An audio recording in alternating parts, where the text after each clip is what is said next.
내용이에요. 이 내용은 역대상에 또 기록이 되어 있어요. 역대상 21장에 기록되어 있고 21장에 그리고 22장에는 이 땅에다가 솔로몬이 성전을 건축을 합니다. 솔로몬이 성전을 건축한다. 예? 자, 그럼 이제 오늘 본문을 통해서는 무엇을 할 수 있냐면은 하나님께서 하나님의 뜻을 이루기 위해서 뭔가를 역사한다는 거지. 뭔가를 사람의 마음을 격동시켜서 죄를 짓게 한다. 이제 그래서 우리가 그 뭔가 이유가 있어. 죄를 짓게 하는 이유가 있다. 그리고 그걸 통해서 이루시는 곳이 하나님 뜻이 있다. 그래서 우리가 어떤 사람이 죄를 지었을 때 그 사람이 죄를 지었다라고만 생각하면 하지 말라 하는 뜻이 있어요. 깊은 뜻이 있어요. 여기서 보면. 자, 이제 그 내를 살펴보겠습니다. 그리고 오늘 본문에서는 이제 회개를 했을 때 예물 드리는 법, 회개 예물 드리는 법에 대한 것도 여기서 나와 있고 하셔야 됩니다. 회개 예물 드리는 것을 하셔야 한다. 자, 그래서 먼저 본문의 줄거리를 간단하게 다시 한번 요약을 해볼까요? 자, 이제 다윗이 인구 조사를 했다는 거야.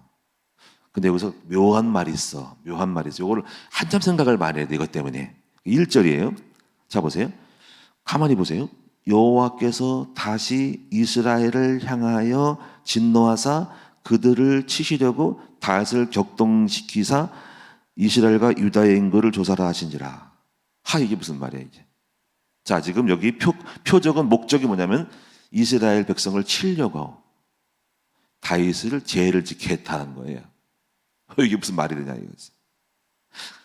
자, 목적은 이제 이스라엘을 치려고 이스라엘에게 진노하사 오놈들을 칠 명분을 만들기 위해서 지도자가 죄를 짓게 했다는 거지. 그럼 이스라엘에 진노했을 때 우리는 찾아야 돼. 이스라엘 진노가 뭘까? 요 매일 성경 큐티는 안 나와 있어.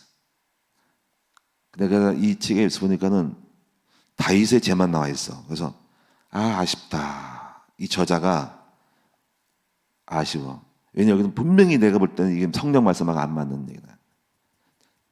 그래서 여기 안 나온 이유가 있어요. 왜냐면 책 내용 자체가 설명서가 짧아서 안 쓸 수 있다니까 오해하지 마세요. 책이 나쁘다는 게 아니에요. 그래서 우리는 다른 걸 또 봐야 돼. 그래서 마침 제가 이제 주석이 있죠. 주석을 어제 밤에 다 들여다봤는데 이렇게 나와 있더라고. 그게 맞을 거야. 하나님께서 이스라엘에게 진노하사 이스라엘을 칠 명분을 만드는 것은 이제 그 전 사건에 압살롬이 다윗을 향해 반역했잖아. 근데 거기 백성들이 일부는 다수가 많은 사람들이 압살롬을 따라갔어요. 가지고 압살롬은 죽었는데 백성들은 아직까지 덜 죽었어. 거기 성경을 보면요. 전쟁하다가 중간에 압살롬 죽어서 끝났어요. 그리고 다시 회개에 돌아왔어. 그때 하나님 볼 때는 이 백성들에 대해서 좀 풀지 못한 부분이 있는 거야. 어떤 무리들에 대해서. 그래서 그거를 하나하나 지적하기는 때리기가 어려우니까는 하나님이 염두에 뒀다가 이스라엘에게 진노하셔서 압살롬의 죄로 인하여 하나님이 죄를 만들어서 치를 명분을 만들었다는 거지. 그게 주석이야. 저는 그 말에 동의합니다. 그래서 이스라엘에게 진노하사 그런 거예요. 그러면 지도자가 죄를 졌을 때 여기서 또 죄 짓는 것이 있어요. 그럼 여기서 24장 역대상을 보면은 사단을 통해서 역사했다 그랬어. 사단이 나와 여기는 또 사단에게 충동질시켜서. 여기서 중요한 거는요. 이것도 알아야 돼. 인간이 죄를 졌을 때 우리가 죄를 안 지켜 살아 우리가. 그렇죠? 우리는 마음에 막 교만하려고 그러는데 교만이 안 되고 술을 마시고 싶으면 술을 안 먹게 되고 세상으로 나가려는데 세상에 안 나가. 뭔가 억제되잖아. 그렇지? 근데 그게 하나님의 은혜라는 거야. 여기서 우리는 잘못하면 하나님이 죄 짓게 하는 분일 수 있잖아. 하나님은 죄를 짓게 하는 것이 그런 의미를 달라. 그러면 하나님 죄를 쓰니까 왜 죄를 짓게 했어? 라고 하잖아. 그렇지? 근데 우리는 원래부터 인간이 죄를 짓는 본성이 있어요. 근데 이게 이렇게 생각이 달라지는 거야. 근데 죄를 짓는 것이 원래 우리의 본성이고 우리의 본질이야. 늘 세상 나가려 그래요. 꿈틀꿈틀거려. 그런데 하나님의 은혜로 우리를 막은 거야. 하나님이 막으셔가지고 죄를 안 짓고 살아가고 있는 거야. 그러니까 저와 여러분이 지금 잘 살고 있는 거는, 감옥 안 가는 이유는 주님께서 우리 속에 있는 악한 본성을 눌러가지고 그렇게 안 하고 살고 있는 은혜야. 은혜인데 이렇게 눌렀어. 나쁜 스프링을, 튀어나오는 거를. 그리고 살고 있는 거야. 그러니까 우리가 지금 내가 의롭다고 잘났다고 죄 안 짓고 살아가는 게 아니고 하나님이 안 짓게, 범죄하지 않게 막으셔서 잘 나가고 있는 거야. 근데 주님이 이거를 갖다가 풀어버렸어. 했더니 튀어나가가지고 죄를 짓는 거야. 그래서 그렇게 봐야 되는 거야. 그래서 성경에 하나님께서 뜻이 있어서, 그러니까 그거를 나사를 풀어가지고 스프링이 튀어나오게 만들어서 다윗을 하여금 격동시킨 거야. 그 속에 있는 본성을, 억누름을 막으신 거야. 그래서 풀린 거야, 나사가. 그래서 교만하게 되는 거야. 여러분요, 이건 굉장히 무서운 거예요. 그러니까 이런 부분은 우리가 죄를 안 지려고 그래도 하나님이 막으셨기 때문에 안 지는 것인데, 만약에 우리가 주님이 나사를 풀어버리고 은총을 걷어버리면 우리는 막 죄를 짓습니다. 그리고 거기에 따라서 합당한 대가가 온다는 거지. 지금 우리가 이렇게 죄 안 짓고 살아가는 것도 주님의 은총 아래 있는 거죠. 이렇게 보셔야 됩니다. 그런데 우리가 여기서 그러면은, 다윗은 그러면 억울하잖아, 그렇지? 그렇죠? 근데 다윗은 어떻게 보면은, 다윗이 진짜 죄가 있어서 백성이 벌 받은 거면은 전염병으로 7만 명이잖아. 그러면 사실은 그 보상을 백성이 받은 거고, 백성의 죄 때문에 다윗이 인구 조사한 것에 대한 죄값을 치른다고 하면 다윗이 억울한 거야. 그러니까 우리가 이렇게 생각해야 돼. 어떤 한 사람이 뭐 잘못했다고 했을 때 그것이 그 사람만의 원인은 아니라는 생각을 더 성숙하게 해야 돼. 거기는 이유가 있다는 거야. 그렇죠? 여러분 생각을 단순하게 겉으로 볼 때 죄졌으니까 잘못했지가 아니라 사실은 더 큰 의도가 있다는 거지. 응? 어떤 것을 이루기 위해서 그 사람 하여금 죄 가운데 몰아넣어서 죄져서 다른 뜻을 이루려고 하는 뜻이 있다는 거지. 그래서 우리는 이런 부분을 여러분이 잘 보셔서 함부로 사람에게 대해서 뭐가 잘못했어 하고 그 사람이라고 적시하지 말고 더 큰 뜻을 가지고 함부로 판단하지 않고 잠잠히 여호와께서 왜 저렇게 되었을까라고 하는 더 큰 이유와 뜻을 발견하는 것이 성숙한 태도라고 할 수 있다. 그래서 우리가 하나님의 뜻이 있다. 어떤 잘못되는 것과 죄를 짓거나 실패하는 것이, 또는 실패일 수도 있어, 그것이. 그래서 하나님이 사업의 실패를 통해 해가지고 실패는 못났다라기보다 실패 속에 더 큰 실패 속에 다른 거를 사업을 하게 만들려고, 글로 안 가고 이 길로 가라고 할 수 있다. 그래서 다양하게 하나님 역사하는 방법이 여러 가지가 있어. 죄를 짓기도 하고 사건을 일으키기도 하는 거지. 지금 그냥 그 사건과 죄에서 누구를 탓하지 말라 이거지. 어제 이제 루터는 번개를 맞았잖아, 그렇지? 번개를 맞아가지고 했을 때 자기가 갔던 법률가의 공부를 그만두고 신부가 됐잖아. 그렇게 하신다니까, 하나님. 또요, 이제 저 같은 경우도 목회를 7번을 지금 사실 몇 년, 6년인가 7년 동안에 7번을 목회를, 교회를 개척했다가 안 했잖아. 근데 그것도 하나님의 뜻이야. 목회 안 되게 한 것도. 그럼 목회 안 됐다가 바보 같은 거 하지 말고 하나님 일부러 목회 안 되게 할 수도 있어. 어떻게 보면 은혜를 안 주신 거지. 아까 똑같이 제한, 원래 안 되는 놈인데 은혜를 줘야 잘 되는 건데 은혜를 안 부르고 너 해봐라 그러신 거지. 지멋대로. 근데 제가 그렇게 해서 7번인가 6번인가 안 되게 했기 때문에 어떤 결과가 왔냐면은 더 큰 은혜를 받았어. 나는 하나님만 의지하게 되었어.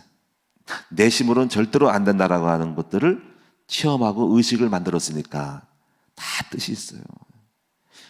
근데 만약에 첫 번째, 두 번째 쓸 때 막 누가 옆에서 막 비난을 해. 근데 그렇게 비난하는 것도 모자란 생각이야. 주님은 더 큰 뜻으로 하니까는 옆에서 마누라가 누구 자식들이 누가 사람들 성도들이 아유 못나서 물론 그럴 수 있지만은 더 깊은 뜻을 아는 사람들은 함부로 판단하지 않고 기다리겠죠. 그렇죠? 분명히 왜 저렇게 실수하고 잘못했을까? 거기는 이유가 있어. 왜 자꾸 넘어지고 안 될까요? 물론 겉으로부터 욕하는 것도 나쁘지 않겠지만은 비난하는 건 나쁘지 않겠지만 거기는 더 큰 뜻이 있음을 알기 때문에 성숙한 사람들은 잠잠히 하나님의 계획을 바라보겠죠. 이런 걸 보셔야 한다는 거지. 저는 이제 그런 것들이 많이 있어요. 제가 일산에 가는 것도 갔다가 안 됐잖아요. 일산 누가 부임 받으러 갔다가. 근데 그 분명히 합법적으로 갔는데 여기서 회의도 하고. 근데 왜 그 목사님은 갑자기 나이가 들어서 은퇴하시고 기도원에 가신다 그랬거든요. 왜 안 간다 그랬을까? 거기에 하나님의 뜻이 있어. 그러니까 내가 볼 때, 그 나쁜 목사야. 아주 내가 볼 때 그 싸가지 없는 목사야. 그 노인 내가 말했지. 아주 그냥 이러면 안 되고, 하나님이 저를 향해서 거기 일상 가면 안 되기 때문에, 인류 여기서 시하러 와야 되기 때문에, 하나님이 그 목사님을 마음을 격동시켜서 거꾸로 틀어버려가지고, 나를 속여가지고, 그리고 그걸 두어서 내가 낭패를 당하게 만들어서, 철저하게 너 이경호 목사 함부로 행동하지 마라. 네 생각대로 가는 것이 옳지 않다는 것을 보여주기 위해서 저를 속여가지고 실제 합당하게 끌고 가가지고 갑자기 바꿔가지고 제가 완전히 나가 떨어져가지고 나의 의에 대한 거를 교만하지 말라고 깨트려가지고 해서 그 목사님 마음을 바꿔서 분명히 목사님도 허락했다고. 그러니까 당회장 회의를 했지. 거기서 목회 교회 회의를 했지. 목사님 주도회에. 근데 틀었어. 하나님이 하신 거야. 주님의 마음을 막은 거야. 근데 제가 처음에 이걸 깊이 모를 때는 그 목사님에서 약간 속으로 아유, 내 싸가지 없는 목사, 내가 젊으니까 내가 그만두고 나왔지. 이랬지만은 사실은 그것도 철없는 생각이야. 다 뜻이 있어. 주님이 마음을 주셔가지고 그 목사님이 마음 바꾸신 거야. 본인도 알 수 없지. 그것도. 여기서 우리는 하나님이 하시고자 하시는 것은 불가지성이라는 거지. 잘 이해하기가 어려워. 그러니까 우리 인간은 함부로 겉만 보고 판단하지 않기. 요것이 중요한 겁니다. 그러니까 우리가 아픈 것도 뭔 잘못이 아플까라고 하면 안 돼요. 뭔가 하나님의 뜻이 있어서 아프게 하신 거야. 그렇죠? 분명히 뭔가 아파서 뭔가가 더 큰 뜻을 이루거나 아니면 뭔가를 다양한 다목적이 멀티플레이를 하시려고 하는 거야. 교만도 꺾기도 하고 그걸 통해서 뭔가를 하시려고 하는 거야. 이런 성숙한 마음을 여러분이 가르쳐야 된다. 그래서 이렇게 보면은 하나님의 섭리가 무한하죠. 저는 이 룻이죠. 룻기서. 나오미의 두 아들 중에 하나가 그 남편이잖아. 근데 왜 남편이 죽었을까? 보아스를 만나게 하려고. 그렇죠? 보아스를 통해서 오벳을 낳고 이새를 낳고 다윗을 낳게 하려고 하는 더 큰 섭리가 있는 거지. 보아스와 룻을 만나게 하려고. 그러니까는 또 잘못하면 또 우리가 모든 걸 억지로 상황해서 가면 안 되지만은 결과로서 왔을 때 우리는 그것을 유치할 수 있죠. 그러니까는 지금의 내가 뭔가가 안 되고 만남이 안 되고 결혼이 안 되고 뭔가가 또는 이혼하고 다시 새로 만남도 주님의 뜻이 있어요. 그러니까 우리가 함부로 어떤 그 사람이 만나고 헤어짐에 대해서 판단하면 안 돼요. 더 큰 아버지의 더 큰 뜻이 있다. 상황이든 마음의 바꿈이든 하나님이 하시고자 하는 걸 알 수 없어. 그래서 사람이 마음으로 계획할지라도 그 걸음을 인도하시는 분은 여호와시기 때문에 다만 하나님의 은총 안에 들어가는 것이 지혜다. 하나님의 계획. 그래서 우리가 축복을 받으려면 하나님이 뜻이 이루어지는 것을 잡아가서야 하나님이 원하시는 자리에 들어가야 복을 받고 하나님이 원하는 것을 해야 복을 받고 하나님께서 하고자 하시는 일 속에서 그 속에 붙잡아야지 응답받지. 내가 해서 하나님 만들려고 하지 말고 내가 이렇게 해서 주님을 끌어당기지 말고 주님이 하고자 하신 뜻 안에 그걸 찾는 것이 지혜다. 그래서 기도할 때 아버지의 뜻을 찾아서 그 뜻 가운데서 내가 사업을 하는 쪽이 되는 것이 성공하는 것이 지혜라는 거지. 자, 이렇게 보시고요. 오늘 본문을 통해서는 이제 나중에 보실 것은 뭐냐면 천사의 활동인데 이거는 나중에 보겠어요. 이거는 지금 우리가 하고자 하는 것에 벗어날 수 있으니까 그 부분도 있습니다. 자, 근데 두 번째 이유가 있어요. 이걸 더 내가 볼 때 어쩌면 두 번째 이유가 더 큰 뜻일 수 있어요. 그것은 뭐냐면은 다윗이 자기에게 사단이 격동해서 인고소해가지고 나중에 자책을 해요. 그래서 이제 갓에게 내가 잘못했다. 어떻게 될 것이니까 하나님이 갓을 통해서 말씀 갓이 받아가지고 이렇게 얘기를 해요. 성전을 터를 사가지고 아라우나의 터에 성전 터를 사가지고 제단을 드려라 그래요. 제가요 여기서 전자는 이스라엘 백성을 진노하는 것은 그것은 소극적인 하나님의 뜻이고 다 깊은 의도는 성전 건축에 있다. 다윗으로 하여금 회개하는 마음으로 성전 건축 터를 사서 그것을 사서 제단을 드려라. 근데 결국 나중에 이것이 그냥 단순한 제단이 아니라 솔로몬의 성전이 되거든요. 그게 뜻이 있어. 하나님은 큰 뜻이 있어. 그래서 이제 다윗이 그것을 알고 아라우나에 가서 제단을 세우려고 갔죠. 했더니 아라우나가 임금이 오셨어요 하고 엎드려서 항송합니다 하는 거야. 쭉 내게 나와. 내가 예체에다 제단 세우려고 하나님 말씀해서 한다 했더니 그냥 가져가세요 한 거야. 했더니 노. 그래서 다윗이 합당한 돈을 줘서 땅을 사죠. 그것이 여기까지는 그거 나왔는데 역대상 22장에는 바로 나와요. 바로 솔로몬이 성전 건축을 하려고 했는데 거기다가 하나님이 말씀하셔. 너는 피를 많이 흘려서 못 진다. 네 아들에게 성전 건축을 하도록 허락했다. 이렇게 나와. 바로 그 다음에. 그래서 솔로몬이 그래서 다윗은 그래서 제목만 목자만 준비하고 솔로몬이 성전을 건축하는데 그 아라우나의 타작마당이 솔로몬 성전이었다. 그런데 이제 성전 짓는 얘기를 하려고 하는 것은 아니고요. 자, 여기서 우리는 구원을 받을 때 회개하고 구원받고 있어 이후에 짓는 죄에 대한 회개가 다르다는 것을 알아야 돼. 어제 저는 루터의 얘기를 통해서 천국 가는 것은 반드시 예수 피로만 만족해요. 다른 거 필요 없어, 그렇죠? 그런데 죄 짓고 나서 구원받고 나서 짓는 죄는 또 가냐? 여기는 회개에 합당한 열매를 맺어야 된다는 거지. 이것이 바로 여러분이 회개의 예물을 드려야 될 이유가 되는 거예요. 여러분 생각해 보세요. 자, 이렇게 말했어요. 예수 믿고 구원받았어. 근데 이제 예수의 피로 좀 회개만 하면 되는구나 할 때 혈기 부리고 싸우고 나쁜 짓 하고서 주님 용서해 주세요. 아멘 할렐루야 하고 또 죄짓고 그러다가 또 죄졌어. 좀 찔리네. 벌 받을 것 같은데 주님 용서해 주세요 하고 말만 할 때 주님은 그걸 받으실까? 주님께서 그래 오케이 한 번 제사 받으면 끝난 거야. 계속 100번 1000만 번 내가 용서해 줄게 그럴까요? 아니죠, 그렇죠? 그래서 하나님은 나중에 그 사람을 뿌리 뽑는다 그랬어. 그래서 여러분이 성경을 보시면은 몇 가지 이제 찾아볼 거예요. 짝짝짝. 제가 시간이 없기 때문에 누가복음 3장 8절 보겠습니다.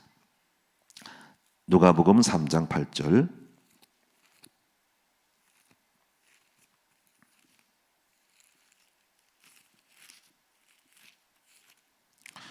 누가복음 3장 8절입니다. 자, 3장 8절입니다. 다 같이 8절 9절 찾으셨죠? 자, 누가복음 3장 8절 9절 시작. 그러므로 회개에 합당한 열매를 맺고 속으로 아브라함이 우리 조상이라 말하지 말라. 내가 너에게 이르노니 하나님이 능히 이 돌들로도 아브라함의 자손이 되게 하리라. 이미 도끼가 나무 뿌리에 놓였으니 좋은 열매를 맺지 아니하는 나무마다 찍혀 불에 던져지리라. 회개에는 합당한 열매를 맺어야 되는데 말로만 회개하고 주님 제가 잘못했어요 용서 아멘 예수의 피로 끝났어. 하나님 볼 때는 그게 아니라는 거지. 회개에 합당한 열매. 안 그러면 하나님이 뿌리 뽑아보신대. 말만 자꾸 그렇게 하면 안 돼. 행동으로 뭘 바꿔야 한다는 거지. 삶으로 바꾸든지. 그래서 록펠러도 자기가 교만해가지고 했을 때 하나님이 병을 줬어요. 그래서 회개해가지고 그가 재산을 풀어가지고 교회에 오르간을 다 사줬어. 교회를 막 짓고. 그래서 더 축복을 줬어. 그러니까 그것이 바로 뭐냐면 말뿐이 회개 아니라 회개에 합당한 열매를 맺는 거예요. 그런 삶으로 풀어낸 거야. 그게 참된 회개. 자, 보겠습니다. 누가복음 19장. 누가복음 있으니까 누가복음 19장입니다. 누가복음 19장 8절입니다. 누가복음 19장 8절.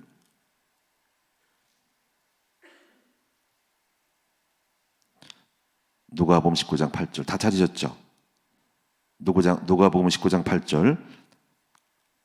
다 같이 시작. 삭개오가 서서 주께 여짜오되 주여 보시옵소서 내 소유의 절반을 가난한 자들에게 주겠사오며 만일 누구의 것을 속여 빼앗은 일이 있으면 네 갑절이나 갚겠나이다. 예수께서 이르시되 오늘 구원이 이 집에 이르렀으니 이 사람도 아브라함의 자손이로다. 그랬어요. 지금 삭개오는 하나님 되게 기뻐하셨어요. 주님 저 용서해 주세요. 그래 용서받아라. 아멘. 끝. 아니라 이렇게 했어요. 제가 내 소유의 절반을 가난한 자에게 주겠고 혹시 속여 빼앗은 것이면 바로 네 갑절이나 갚겠나이다. 이게 주님이 기뻐하는 회개예요. 참 회개예요. 또 보겠습니다. 민수기 31장 48절입니다. 민수기 31장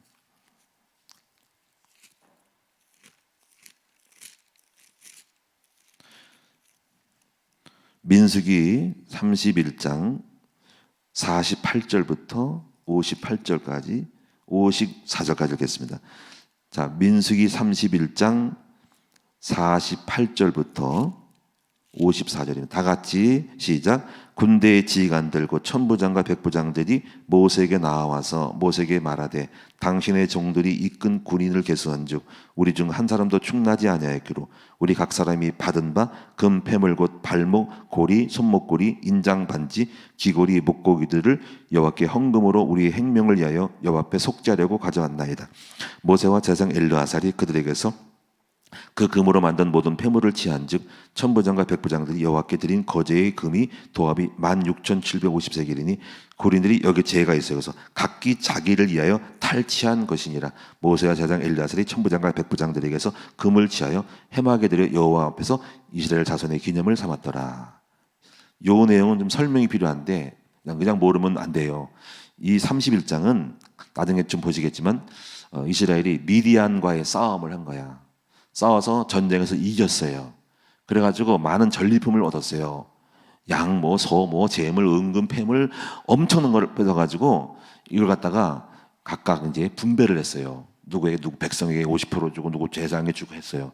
근데 중요한 거는 여기서 천부장, 백부장이 그걸 공동으로 취하지 않고 자기 개인적으로 이것을 탈취했어요. 그리고 감췄어요. 이게 범죄인 거야. 그래서 이걸 가지고 해결한 거야. 나중에 그것을 회개해서 천부장과 백부장이 여기 나와 있는 거 아까 읽은 거로. 그래서 은금 폐물 갖다가 자기의 것을 개인적으로 58절이 군인들이 각각 자기를 탈취한 것에 대한 거를 회개함으로써 예물을 갖고 온 거라는 거지. 자기 잘못한 것에 대한 대가를 갖고 왔다 이거야. 이해되셨죠? 자, 마지막 하나 더 보겠습니다. 이 시편 51편 욥기 시편 51편 보겠습니다. 51편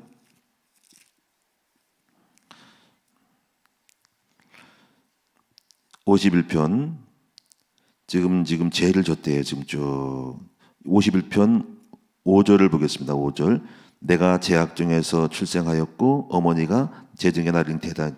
그래서 죄에 대해서 지금 해결한 내용이야. 그래서 여기 12절에 10절 하나님이여 내 속에 정한 마음을 창조하사 내 안에 정직한 영을 새롭게 하소서. 나를 주 앞에 쫓아내지 마시며 주의 성령을 내게서 거두지 마소서. 주의 구원의 즐거움을 내게 회복시켜 주시고 자원하는 심령으로서 나를 붙드소서. 쭉 하면서 자 16절부터 보겠습니다. 16절 19절 제가 읽을게요. 주께서는 제사를 기뻐하지 아니하시나니 그렇지 아니하면 내가 드렸을 것이라. 주는 번제를 기뻐하지 아니하시나이다. 여기 중요한 것은 하나님께서 구하시는 자는 상한 심령이라. 하나님이여 상하고 통회하는 마음을 주께서 멸시하지 아니하시리이다. 주의 은통으로 시온의 선을 행하시고 예루살렘 성을 쌓으소서. 그때 주께서 의로운 제사와 번제와 온전한 번제를 기뻐하시리니 그때 그들이 숫소를 주의 제단에 드리리이다. 여기서 말하는 것은 상한 심령이 없이 진정한 애통하는 마음 없이 형식적인 번제와 화목제를 기뻐하지 않는다는 거야. 그 주님이 기뻐하는 제사는 상하고 애통한 마음으로 제사와 번제를 드리면서 그러면서 뭘 드리면 숫소를 드리라는 거죠. 이 숫소가 회개의 예물입니다. 그래서 여기서 보면은 이것이 범죄자들에게 주의도를 가르치려다 하는 거예요. 범죄한 사람들에게 구원받고 나서 범죄한 자들에게 회개를 하는 법을 가르치겠다 하는 거예요. 그래서 바로 애통하고 상한 심령으로 드리고 번제와 제사를 드릴 때 애통하고 상한 심령이 없이 형식적이지 말고 상한 심령을 마음으로 드리고 그리고 같이 거기 회개에 합당한 숫소를 제물을 같이 드리라 하는 것입니다. 오늘 여러분의 죄를 졌을 때 회개하는 법을 잘 배우셔서 여러분이 잘못된 회개를 하지 말고 참된 회개를 통해서 사함받고 여러분 삶의 응답이 많이 열려지기를 주의 이름으로 축원을 드립니다. 많은 사람이 아마 그럴 수 있어요. 지금도 죄 짓고 탁 하고 주님 용서하고 똑같은 예를 반복하고 있는 거예요. 그러니까 하나님 볼 때는 팔짱 끼고 계시고 어떻게 하나님이 응답이 없는 이유는 진정한 회개를 못해서 그럴 수 있어요. 그 여러분이 회개 예물을 드리면서 진정하고 상하고 애통한 심령으로 회개에 합당한 열매를 맺는 삶으로 승리하고 주님께서 받으시는 회개가 되기를 주의 이름으로 축원드립니다. 기도하겠습니다. 살아계신 주님, 저희들에게 다윗이 잘못했을 때 하나님이 거기에 대한 보상으로 이제 성전 마당을 사서 성전을 봉헌하라고 하신 것처럼 오늘 우리도 잘못했을 때 말로만 주님 저 용서해 주세요. 아멘. 용서받았습니다. 이렇게 할 때 하나님 볼 때 얼마나 가증하고 또 반복된 죄를 질 때 하나님 볼 때 그것이 진정한 회개가 될 수 있는가 하는 생각을 해봅니다. 예수의 피로 우리 죄는 사함받다고 방자하게 또 죄짓고 또 죄짓고 또 회개하고 또 짓고 이럴 때 주님 우리를 뿌리 뽑아버리신다고 했습니다. 아버지 나무 뿌리를 뽑아버린다고 했는데 회개에 합당한 열매를 맺고 이제부터 우리가 죄를 질 때는 우리가 마음과 몸과 거기 합당한 물질도 드릴 수 있는 우리 모두가 되게 하여 주옵소서. 감사드리며 오늘도 승리하는 우리가 되게 하여 주옵소서. 예수 그리스도의 이름으로 축복하며 기도드리옵나이다. 아멘.